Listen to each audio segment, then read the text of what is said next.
할렐루야! 월드미션 대학에 몸담고 계신 가족 여러분, 교직원 여러분, 학생 여러분, 후원자 여러분, 예수 그리스도 이름으로 문안드립니다. 우리 주님의 이름을 부르며 찬양하며 함께 예배하게 하신 주님께 영광을 돌립니다. 사랑하는 여러분, 여러분이 사역자로 부르심을 받고 많은 변화가 일어났는 줄로 믿습니다. 여러분이 사역의 길에 들어서면서 경험하는 가장 큰 변화들은 어떤 것들인가요? 환경이 변하고 만나는 사람들이 변하고 여러 변화를 겪으셨을 줄로 압니다. 그런데 그 중에서도 단연 언어가 가장 많이 변하지 않았을까 생각합니다. 사역자의 언어는 살리는 말, 생명의 말, 은혜로운 말이 되어야 합니다. 그래서 자의반 타의반 우리의 언어 습관에 급격한 교정이 시작되지요. 요한복음 6장 63절 살리는 것은 영이니 육은 무익하니라. 내가 너에게 이른 말은 영이요 생명이라. 예수님의 말씀은 살리는 영이었습니다. 예수님은 살리는 말씀을 하셨습니다. 그렇다면 예수님의 뒤를 따르는 그리스도인들, 특별히 사역자로 부르심을 받은 저와 여러분은 살리는 말의 주인이 되어야 합니다. 살리는 입술, 살리는 혀, 살리는 언어 생활을 해야 합니다. 이것은 영적으로 충만할 때 가능하다고 주님께서 가르쳐 주신 것으로 믿습니다. 여러분이 감당하시는 생명의 사역을 하기 위해서 우리의 언어는 어떤 모습을 하고 있어야 하나요? 사도는 골로새서 4장 6절에서 너희 말을 항상 은혜 가운데서 소금으로 맛을 냄과 같이 하라 라고 명령하고 계십니다. 항상 은혜 가운데서, 이것은 원어를 직역한 것입니다. 은혜 가운데서. 은혜 가운데서 말을 하려면 어떻게 해야 합니까? 내 삶은, 내 속 생각은, 내 영은 그렇지 않은데 말만 은혜롭게 하면 되나요? 아니죠. 말을 은혜롭게 하기 위해서는 생각이 은혜로워야 합니다. 생각이 은혜로운 사상으로 가득 차야 합니다. 생각이 은혜로우려면 보는 것, 듣는 것, 교제하는 사람들, 일하는 것, 모든 것에 있어서 은혜가 넘쳐야 합니다. 은혜로운 삶을 사는 사람이 은혜로운 말을 하게 되어 있습니다. 은혜로운 삶은 우리가 하나님의 은혜를 충만히 받을 때 가능한 것입니다. 하나님 없이 은혜롭게 살 수 없고 하나님 없이 은혜로운 말을 할 수 없습니다. 그렇지 않다면 그것은 종교 사기꾼입니다. 탁월한 종교 사기꾼의 하는 일입니다. 우리는 하나님의 은혜로 충만하여 하나님이 기뻐하시는 삶을 살고 그리고 하나님께서 기뻐하시는 은혜로운 말을 하기를 원합니다. 여러분, 은혜란 말은 선물이란 뜻을 가지고 있습니다. 은혜의 원래 어원이 선물이란 뜻입니다. 선물은 공짜로 주는 것, 거저 주는 것. 그래서 좋은 것입니다. 그런데 여러분 선물을 주어 보셨죠? 지난 크리스마스 때도 발렌타인데이도 선물을 주고받은 분들이 계실 것입니다. 선물을 받으셨든지 주셨든지 여러분 선물을 주는 사람은 어떻게 합니까? 그냥 지나가다가 보이는 것 아무거나 싹 집어서 그냥 던져주듯이 선물을 줍니까? 그렇지 않죠. 선물을 주는 사람은 받을 사람에 대해서 많이 생각해요. 그 사람에게 무엇이 필요한지, 그 사람에게 무엇이 유익한지, 그가 무엇을 원하는지 생각하고 또 기도도 하고 그리고 나서 선물을 고릅니다. 선물을 고른 다음에는 어떻게 하나요? 멋지게 아름답게 포장을 합니다. 우아하게 포장을 합니다. 그렇게 선물이 주어져요. 은혜 가운데서 말을 하라는 것은 선물을 주듯이 말을 하라는 것입니다. 내가 하는 말이 그에게 선물과 같이 되기를 원하는 마음으로 말을 하는 거예요. 선물을 받고 집으로 돌아갈 때 기분이 어때요? 기분이 좋죠? 뿌듯하죠? 만족스럽죠? 행복하죠? 무엇보다도 선물을 준 사람이 따뜻하고 아름답고 이쁘고 사랑스러워 보이고 그렇지 않습니까? 내가 좋아하는 선물을 받을 때 그렇다는 것입니다. 그런 언어를 해야 되는 거예요. 그러기 위해서는 선물 같은 말을 하기 위해서는 함부로 말을 하면 안 됩니다. 그냥 던져준 선물이 상대방을 기쁘게 하기 힘든 것처럼 막 던진 말들이 듣는 사람을 기쁘게 할 가능성이 별로 없습니다. 생각한 다음에 말하셔야 합니다. 사려 깊게 배려하는 말을 고르고 골라서 말을 해야 합니다. 선물을 고르기 위해서 고심했던 것처럼 그에게 할 말을 고르기 위해서 고심한 다음에 기도한 다음에 말을 하셔야 합니다. 두 번째로 은혜로운 말은 또 맛이 있는 말이라고 오늘 성경에서 말씀하시네요. 너희 말을 항상 은혜 가운데서 소금으로 맛을 냄과 같이 하라. 소금은 두 가지 기능이 있다고 그래요. 썩지 않게 하는 부패 방지 기능, 또 맛을 내는 조미 기능 있습니다. 오늘 맛을 냄과 같이 이 표현이 있는 거 보니까 소금의 맛이 여기서 중요한 것 같습니다. 어떤 주석가는 소금은 썩지 않게 부패하지 않게 하는 것이기 때문에 이것은 하나님이 기뻐하시는 거룩한 삶을 말하는 것이다 라고 해석하기도 하는데 일리가 있다고 생각합니다. 그런데 우리는 맛을 낸다고 하는 그 표현이 있기 때문에 소금으로 어떻게 맛을 내는가, 그 부분에 대해서 한 번 더 깊이 상고하기를 원합니다. 우리 말이 소금을 뿌려서 맛이 있는 음식처럼 맛있는 말이 되려면 어떻게 해야 될 것인가? 우리의 말을 누군가 들으면 오, 매력적인 말이네. 오, 멋진 말이네. 기록해야지. 인용해야지.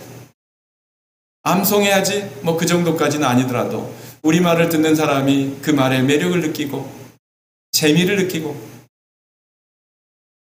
좋아하는 것, 그것을 위해서 소금을 골고루 뿌리지 않습니까?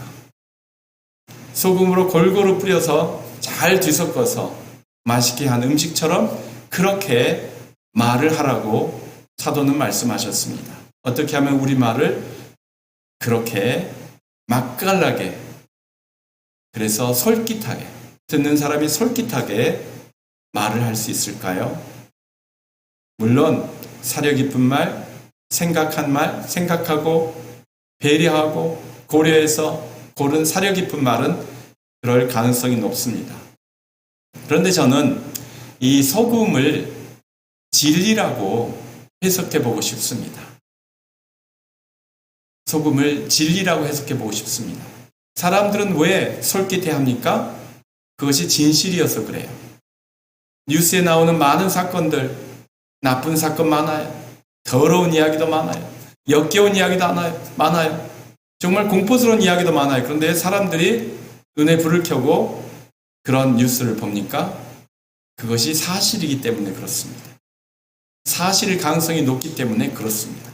그것이 가짜라는 것을 알았다면, 그것이 픽션이라는 것을 미리 알아챘다면 안 보았을 거예요.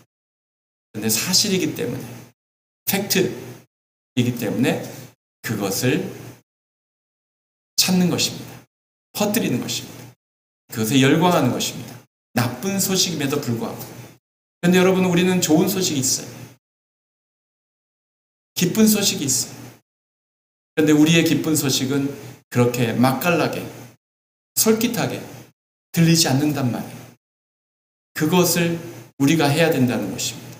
그래서 저는 소금을 진리라고 해석하고 싶어요. 진리를 골고루 섞어야 돼요. 우리가 하는 대화 속에 진리가 골고루 뒤섞여야 합니다. 여러분, 음식을 드실 때 소금 덩어리가 왕창 나오면 그 음식이 맛있겠습니까? 맛이야 있죠. 소금 맛, 짠맛은 있습니다. 하지만 음식 맛의 균형은 이미 깨진 거예요. 바닥은 밋밋한데 위에는 소금 천지로 짜고 아래는 심심하고, 그렇게 음식을 만들면 안 됩니다. 골고루 섞으셔야 돼요. 그래서 복음 진리도, 생명의 진리도 골고루 뒤섞어야 이 맛깔나는, 맛있는, 솔깃한 그런 말이 된다고 생각합니다. 그래서 은혜로운 말은 진리의 맛이 나는 말이라고 생각합니다. 이렇게 말을 할 때 이렇게 조화롭고 은혜롭고 맛의 균형이 잡히고 또 은혜로운 진리가 곳곳에 스며 있는 이런 멋있는 말, 맛있는 말, 은혜로운 말을 하게 되면 적절하게 말할 수 있게 된다고 사도 바울이 말씀하셨습니다. 너희 말을 항상 은혜 가운데 소금으로 맛을 냄과 같이 하라. 그리하면 각 사람에게 마땅히 대답할 것을 알리라. 각 사람에게 적절한 말을 할 수 있게 되는 거예요. 은혜로운 말을, 그리고 진리의 맛이 배어있는 균형 잡힌 멋진 말을 하게 되면 각 사람에게, 듣는 사람마다 처지가 다르고 환경이 다르고 형편이 다르지만은, 감정 상태가 다르지만은 그 사람에게 적절하게 말할 수 있도록 된다는 것입니다. 얼마나 좋습니까? 사역자들의 언어가 이렇게 될 때 하나님이 기뻐하시는 사역을 더 효율적이고 효과적으로 감당할 수 있게 될 것입니다. 그러면 어떻게 하면은 이렇게 은혜로운 말, 진리의 맛이 나는 말, 적절한 말을 할 수 있을까요? 오늘 우리는 골로새서 4장의 말씀을 연결해서 보겠습니다. 그래서 저는 2절부터 그 준비를 시킨 것이라고 해석해 보겠습니다. 기도에 감사함으로 깨어 있으라. 어떻게 하면 은혜로운 말을, 진리의 맛이 나는 말을, 적절한 말을 할 수 있어요? 항상 할 수 있어요? 기도에 감사함으로 깨어 있는 사람이 할 수 있는 거예요. 여러분, 영의 말, 영적인 말, 생명의 말, 살리는 말은 누가 하는 거예요? 생명이신 하나님께 붙어 있는 사람, 생명이신 하나님께 연결된 사람, 생명의 근본이신 하나님의 말씀을 듣는 사람이에요. 누구입니까? 기도하는 사람입니다.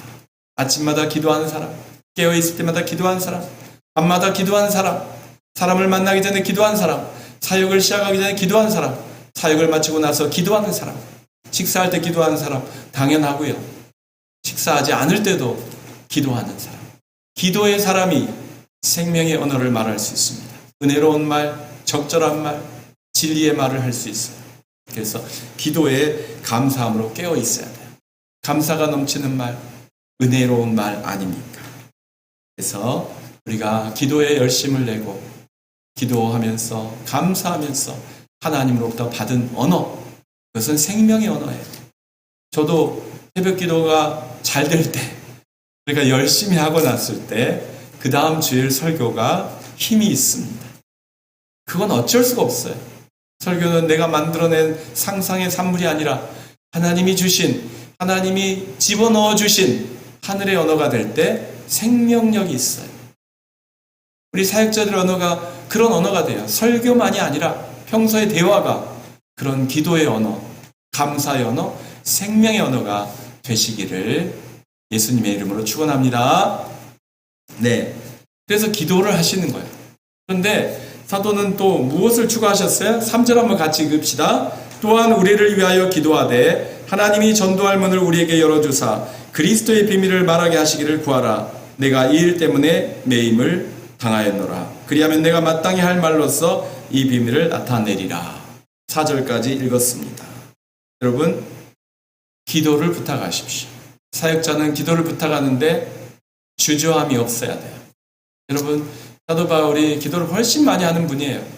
이 골로새 교인보다 훨씬 많이 하셨을 거예요. 그런데 사도 바울의 기도 부탁을 받은 사람은 다수예요.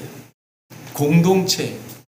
그래서 훨씬 더 많은 시간 기도할 수 있을 수 있습니다.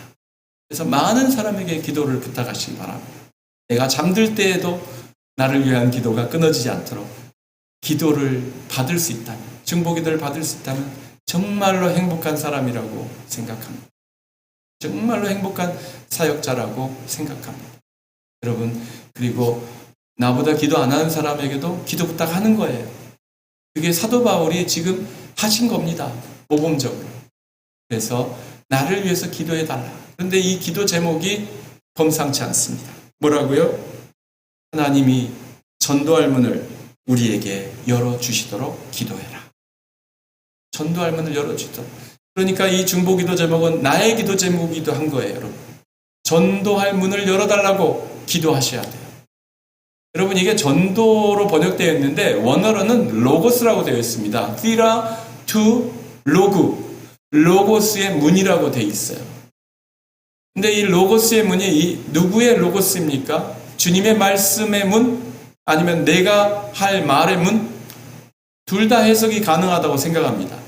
그런데 6절에서 너희의 말이라고 되어 있거든요. 홀 로고스 위먼, 너희의 말. 이렇게 수식어가 붙어 있어서 그때는 우리들이 쓰는 말이라는 걸 알 수 있는데 바로 앞에 나왔기 때문에 이 로고스의 문은 말의 문이라고 번역해도 전혀 문제가 없다고 생각해요.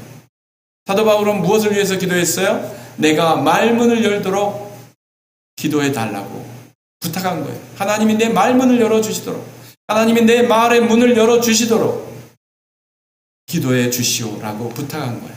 여러분, 누구를 만나러 갈 때 상대방에 따라서 준비하는 게 다르죠. 상대가 어렵고 또 심지어 불편한 사람이면 할 말을 미리 준비하지 않습니까?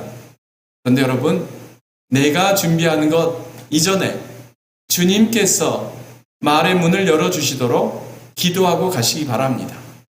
신방으로 가시든지 전도하러 가시든지 아니면은 새로운 고용주를 찾아가시든지 어떤 상황이든지 사람을 만날 때 여러분, 내가 내 말문을 연다. 생각보다 주님께서 나의 말문을 열어주시옵소서 기도하고 가시기 바랍니다. 그러면 정말로 적절한 말, 상대방에게 합당한 말, 그리고 상황에 적절한 말, 꼭 필요한 말을 하게 해 주실 줄로 믿습니다. 물론 사도 바울은 지금 전반적으로 전도자로서, 선교사로서, 사역자로서 이 기도 부탁을 했기 때문에 우리 한글 번역을 전도의 문을 열어주시도록 그렇게 번역이 되었는데 이것도 좋은 번역이라고 생각합니다. 그런데 여러분, 전도에만 이것이 해당되는 것이 아니라 설교의 문, 대화의 문, 신방 가서 하게 될 말, 상담할 때 그 모든 말문을 주님께서 열어주실 때 성공적인 대화가 가능한 줄로 믿습니다.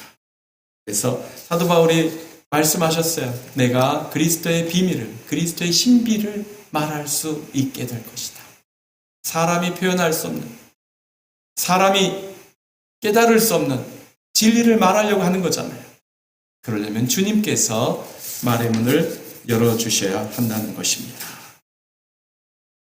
자, 그리고 마지막으로 골로새서 4장 5절 읽고 마치겠습니다. 외인에 대해서는 지혜로 행하여 세월을 아끼라.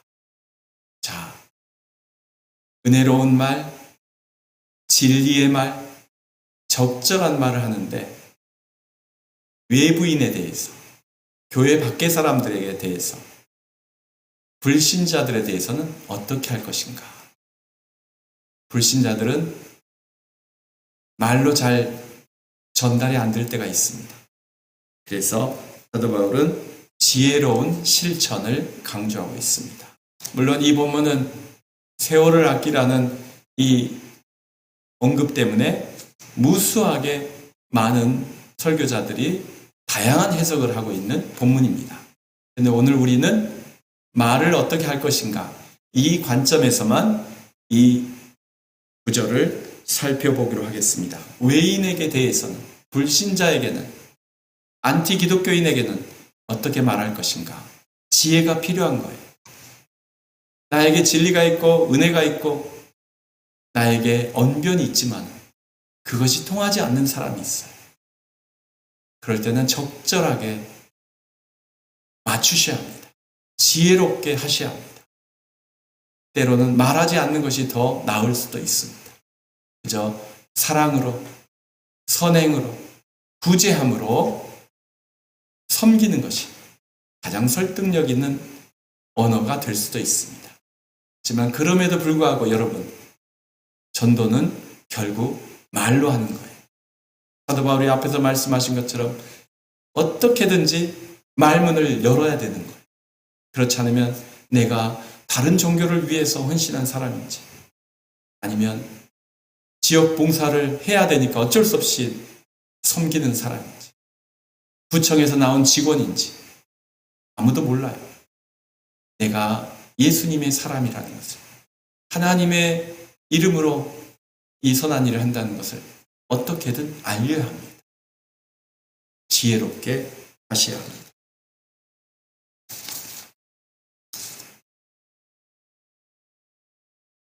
사랑하는 교직원 여러분, 학생 여러분, 성도 여러분, 우리는 하나님이 기뻐하시는 자녀로 살기로 합니다. 하나님을 기쁘시게 하여 드리는 사역자로 승리하기를 원합니다. 특별히 우리의 사역은 많은 부분에서 언어로 이루어집니다. 우리가 선포하는 진리의 말씀, 우리가 상담을 하면서 들어주고 말할 때 동원되는 그 모든 말로 사람을 살리고 말로 사람을 섬기는 사역을 합니다. 그러려면 우리의 입술이 거룩해져야 돼요. 우리의 혀가 거룩해져야 돼요. 우리의 언어가 은혜로 충만해야 합니다.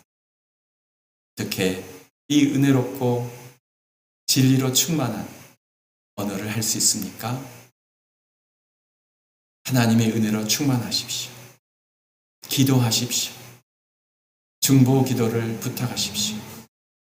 하나님이 기뻐하시는 지혜로운 삶을 실천하셔서 하나님의 복음의 진리, 은혜의 진리, 생명의 진리를 전달하시는데 성공하시는, 하나님이 기뻐하시는 사역자가 되시기를 예수 그리스도 이름으로 축원합니다.